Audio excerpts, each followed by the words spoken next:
Hello students. Yesterday we have discussed and started the chapter electromagnetic induction, and there the introduction about the chapter and also Faraday experiment we have seen. So I think the Faraday experiment for all three cases, like when the coil linked the coil or closed circle that we have taken, that is moving, and magnet is stationary, or the coil is held stationary, magnet is moving. And third one, if we have taken two coils in which in one coil current is flowing and current is changing with time, and other coil that we have just attached with it, and there will be the change in flux according to the change in current. So here three methods and three experiments we have seen done by the Faraday and Henry. So the result of that three experiment was that whenever the flux linked with the closed surface will change, there will be the production of some current inside the coil. So now let's see, according to their experiment, they have given Faraday, basically he has given some laws of electromagnetic induction. So that are basic laws and that are very important laws while understanding electromagnetic inductions and deriving it. So the first Faraday gave firstly two laws here, and the first law gave us the definition of the electromagnetic induction, and second law gave us the magnitude of electromagnetic induction. After that we will also discuss here Lenz's law, so that gives us the direction of the current that is induced inside the coil. Clear? So let's see first Faraday law of electromagnetic induction.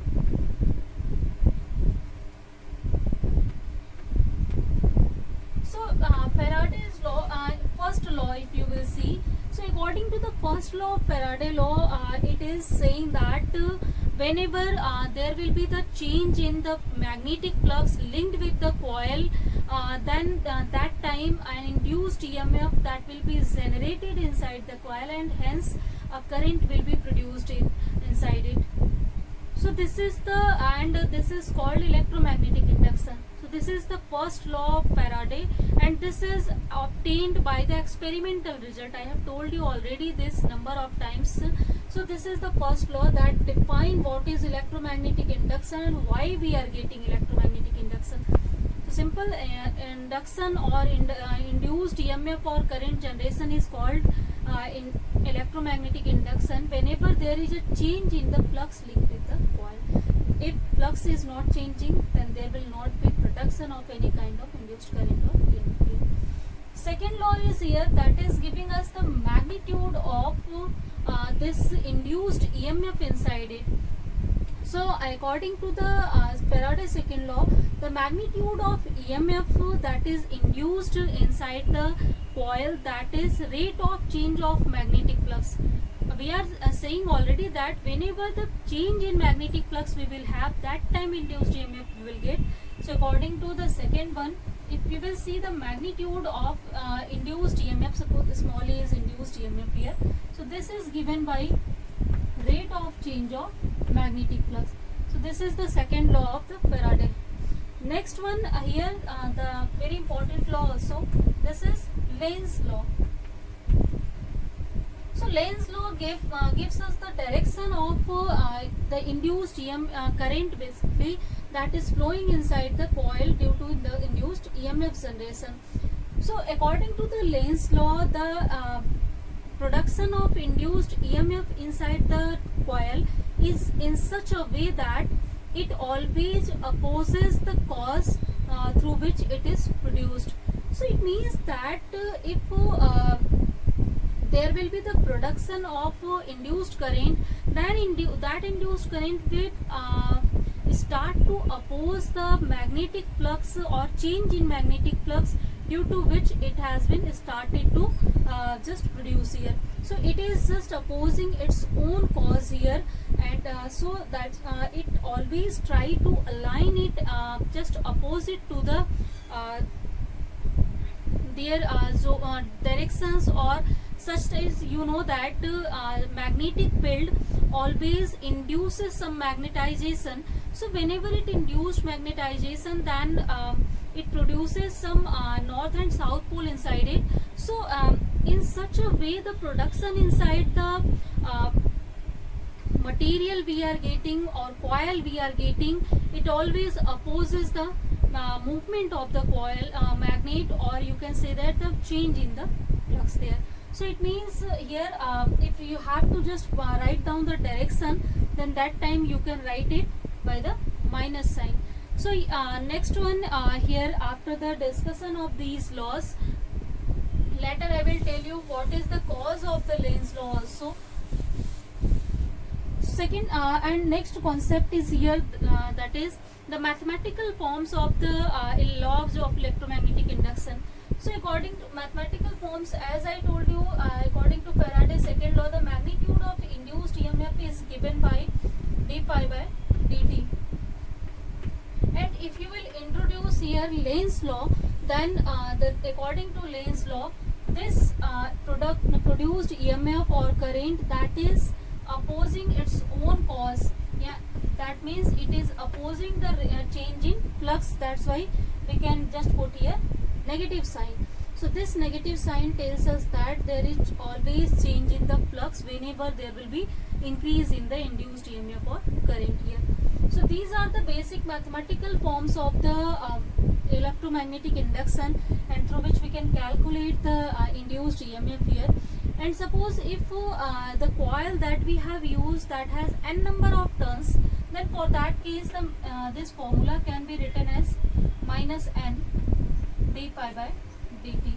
So in such a way you can also calculate the induced EMF generated due to n number of coils that we have placed, and there is the change in flux that is given by this one. Next one here after the discussion, that is explanation of the Lenz law. So let's see what is the explanation of Lenz law. So as I just told you, Lenz law tells us about the direction of the induced current here. So how can we understand the production of the current that is in opposite direction so that it can oppose the change in flux here? So to understand that, again just to come back to the experiment that we have seen yesterday. So according to the experiment, we have seen that here a bar magnet we have used and a coil or cross surface loop we have just put here.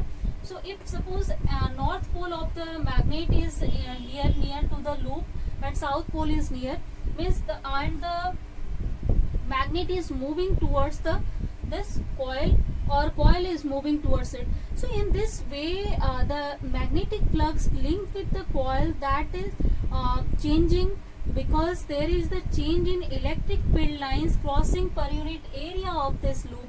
So whenever magnet is near to it or loop is near to magnet, then in both of the time number of magnetic field lines that is passing through the area that will increase here. So due to increase in the magnetic field lines, flux increases.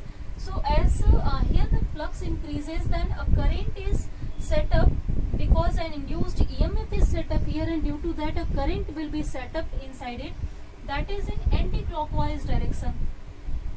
And in the case of anti-clockwise direction, the area near or this part of the loop that is near to the magnet, that becomes south pole, and the left part becomes north pole. So as you know that already the current loop is behaving like a magnetic dipole, so a dipole will be created inside it due to the flow of this current in this direction.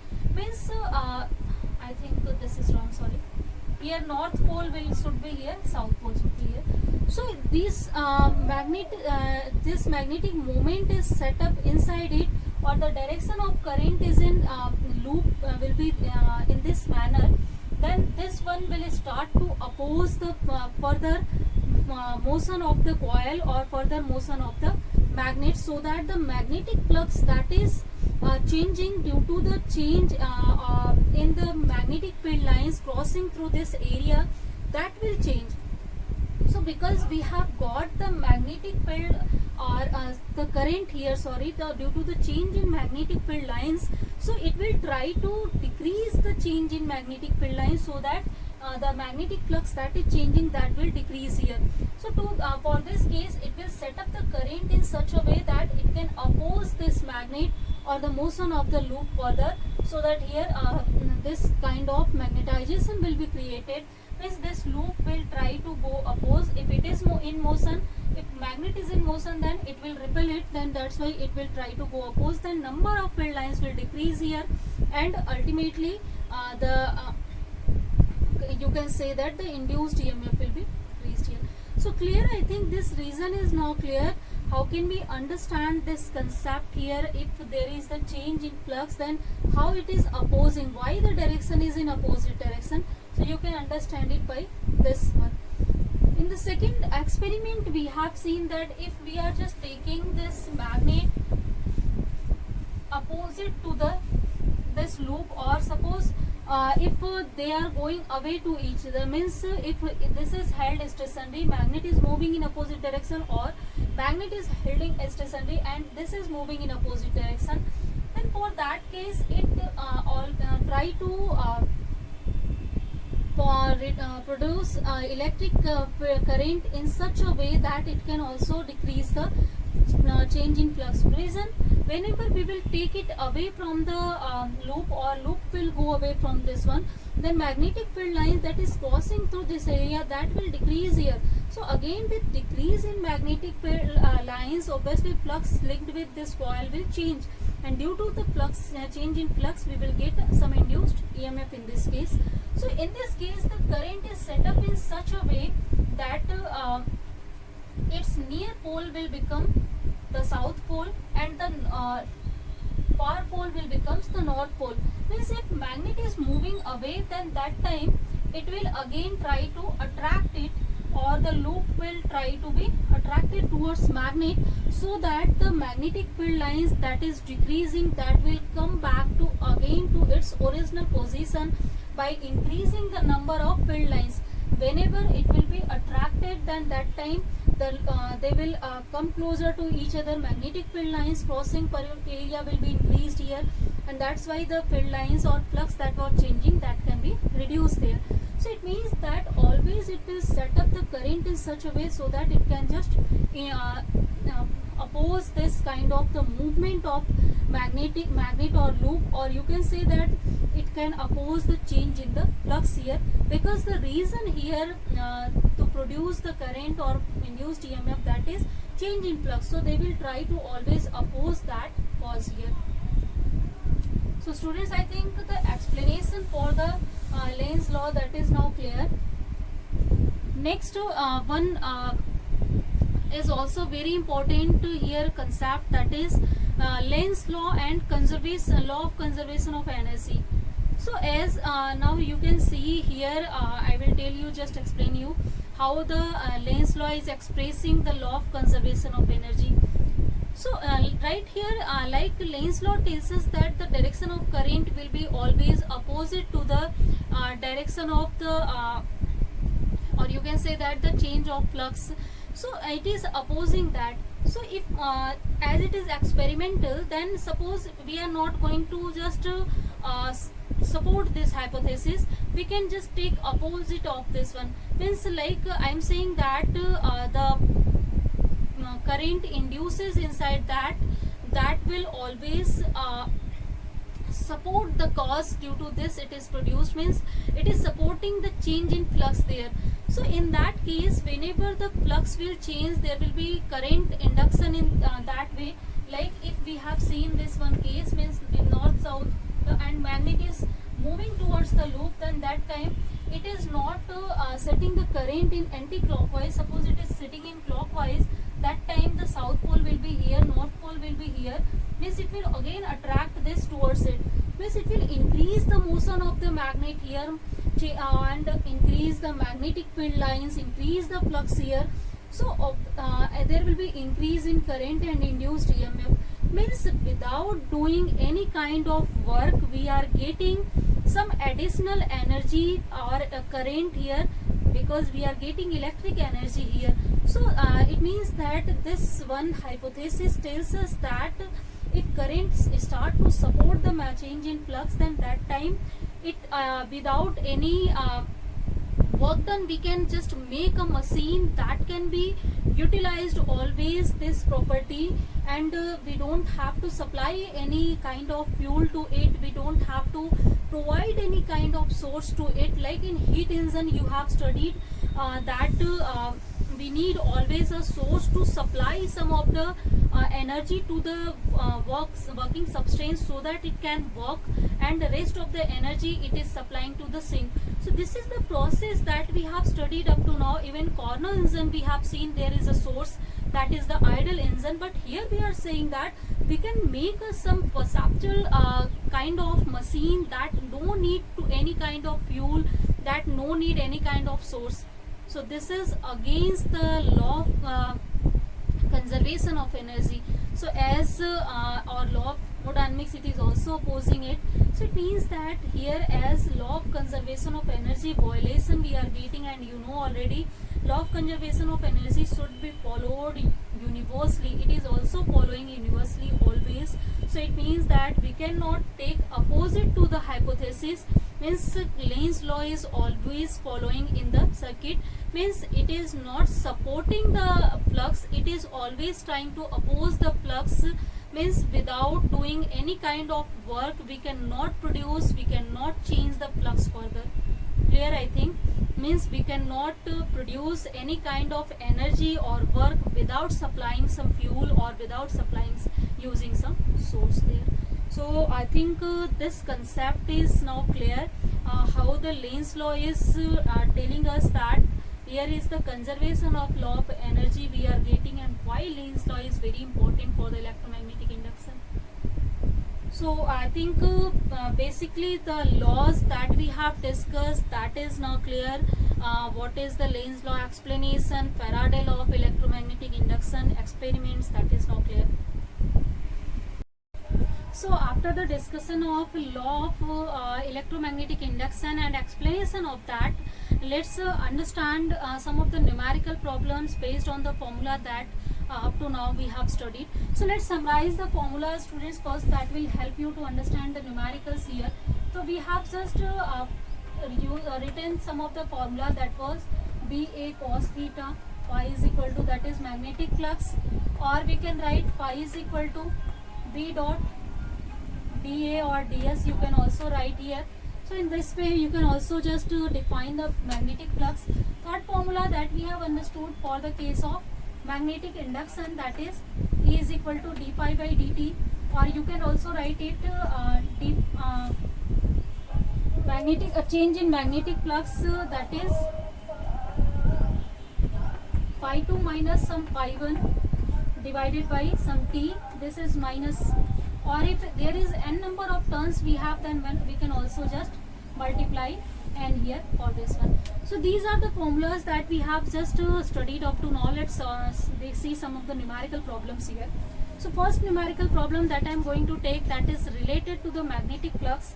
So it is given that a rectangular loop of area 20 centimeter is to 30 centimeter is placed in a magnetic field of 0.2 Tesla with its plane, first normal to the field, second inclined 30 degree to the field, and third parallel to the field. Then find the flux linked with the coil in each case. So here are three cases are given, and in all these three cases we have to find out what will be the value of magnetic flux. So let's just write first the data that is given to us. So in this data it is given that the loop that we have, that has cross section, that or area you can say, this is 20 into is to 30 centimeter. So we can find out first what is the area of the rectangular loop. So for this area, let's just write down it in meter. So for this case 10 power minus 2 and 10 power minus 2, here we can write this is meter square. So this will be equal to here 6 into 10 to the power minus 2 meter square. So this is the area of the loop here for this one. Next here, as magnetic field is given to us, this is 0.3 Tesla. Now let's just solve the question for the first one. So first question is given to us, that is when the magnetic field, that is when the plane of the loop, that is normal to the field, So if you will see, this is suppose our rectangular loop here. So if it's plane, so this is normal to the loop, it's plane, and magnetic field is also it is given that the magnetic field is normal to its loop. So as you know that if this is our loop, then its area vector is represented at in the normal direction, normal drawn to it. So as this is the direction of the area vector, then from the formula, if you will see, phi is equal to, that is b dot a. So according to b dot a, as theta, if you will see between b and a, then as these both are in same direction, then theta will be 0 for this case. So in this case, as theta is 0, don't be all confused that normal is given, then we have to take 90 degree. Here, as already we are taking the area vector normal to the plane, that's why the direction of a magnetic field and plane here both are area vector both are in the same direction. So from the concept you can write phi is equal to ba cos theta. So ba cos theta, cos 0 is 1, so we can write just b into a here. So b has the value 0.3 and a has the value 6 into 10 power minus 2 meter square. Then finally, if you will solve, then this is obtained 1.8 into 10 power minus 2 Tesla meter square. So this is the value of the magnetic flux that we have got from here, or you can also write it in the Weber unit. Clear, I think. Now let's see the second question of this sum, that was when the plane of the when the magnetic field is 30 degree inclined to the plane of the rectangular loop. So as if you will see again the rectangular loop, this is, so if magnetic field is aligned, this is the plane of rectangular loop, the direction of plane is in this direction, so it is inclined at 30 degree. So this is the direction of magnetic field is given to us. And now if you will draw the area vector, so the area vector is perpendicular to the plane of the loop.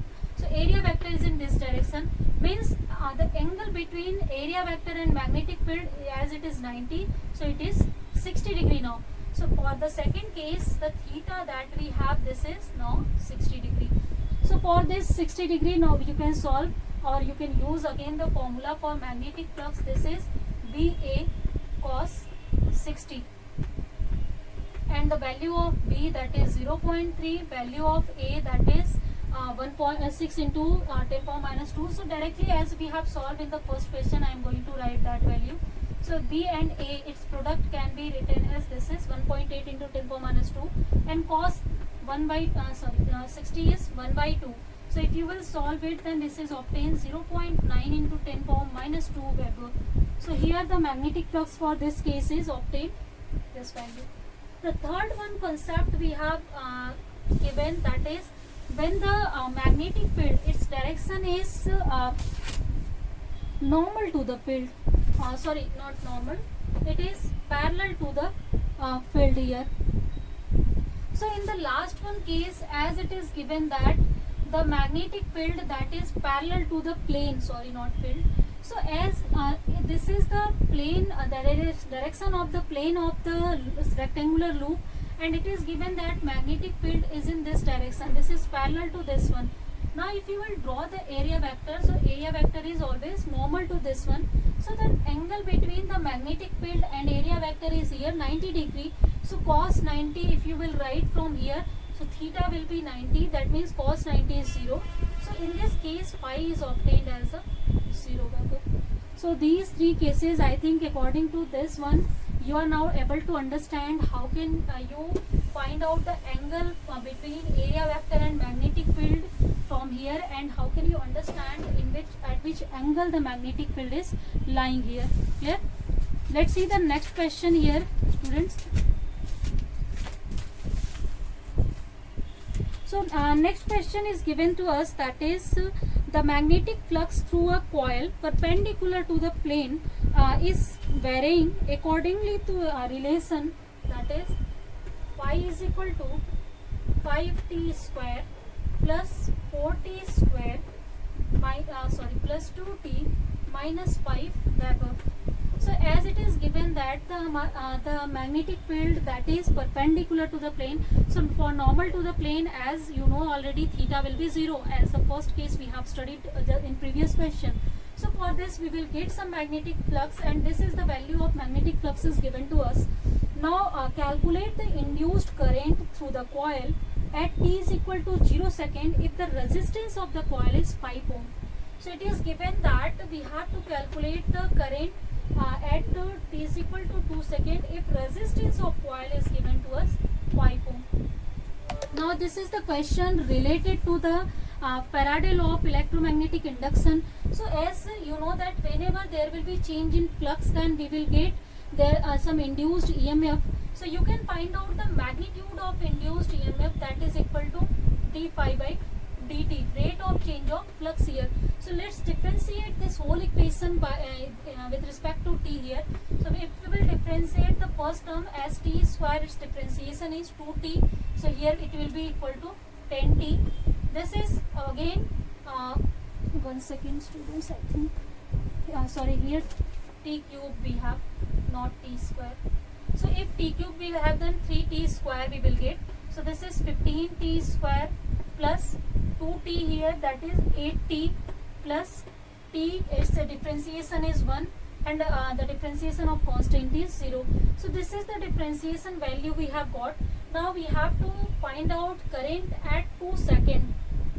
So you know that if EMF is given, then EMF and current are related by Ohm's law. Accordingly, we can write I into R, this is equal to this value.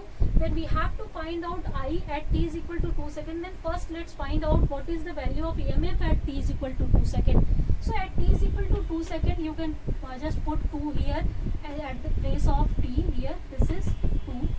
So this is 4 here, this is 60, this is here 2, if you will write, sorry, 16 plus here 2.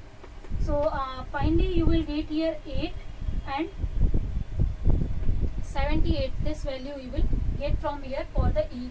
And I now you can calculate easily, as we know R here, that is 5 ohm is given to us. So IR is equal to 78, this is, then we can find out I, this is 78 upon R. So R is 5, that is given. So if you will solve it, then its value is obtained to be 15.6 ampere. So this is our answer. This value of the current that will flow or that will induced due to the change in the flux at t is equal to 2 seconds.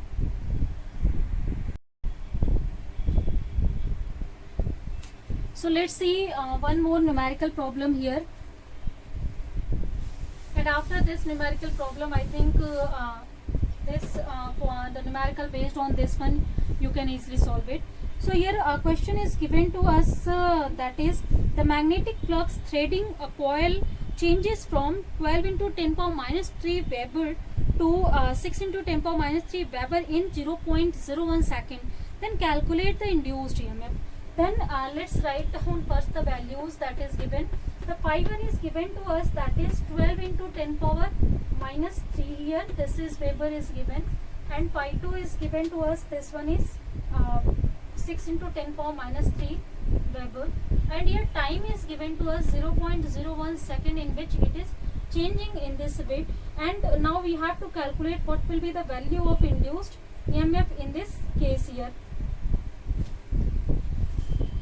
So here, as you know that the induced EMF is equal to, this is given by this formula. So change in flux, we can also write this in this term. So let's use the formula directly here. So we can write here phi 2 minus phi 1 upon t. As number of turns are not given, so we are just going to take it. This is equal to 1 here for this one case. So let's just write here the value of phi 2. So phi 2 has value 6 into 10 power minus 3. One more thing here, minus sign we will have also. So we can also write it phi 1 minus phi 2. So let's just write down its subtraction here. So that will be equal to 6 into 10 power minus 3, and upon t if you will write 0.01, and if you will take it outside that upside, that is 10 power 2 we will get. So finally if you will solve it, then this is 10 power -1 or 0.6 volt. This is the induced EMF that is generated due to this change in flux in this second here. So students, I think this kind of numerical is quite easy and that is now clear. Only these are based on the formula and concept. So if you are able to understand the formula and concept, then you can use it, because we have only these 3-4 formulas. So you have to utilize it. You have to understand in which direction we are getting theta, and you have to understand that the direction of current and as well as the formula how to utilize it. So I think as 3 different types of numericals I have taken here, that is now clear. So in next class we will just proceed the this whole of the chapter here, and in this case we will just get to what is the motional EMF from the Faraday law, means how we are getting the motional EMF or varying EMF. So let's see that in next class.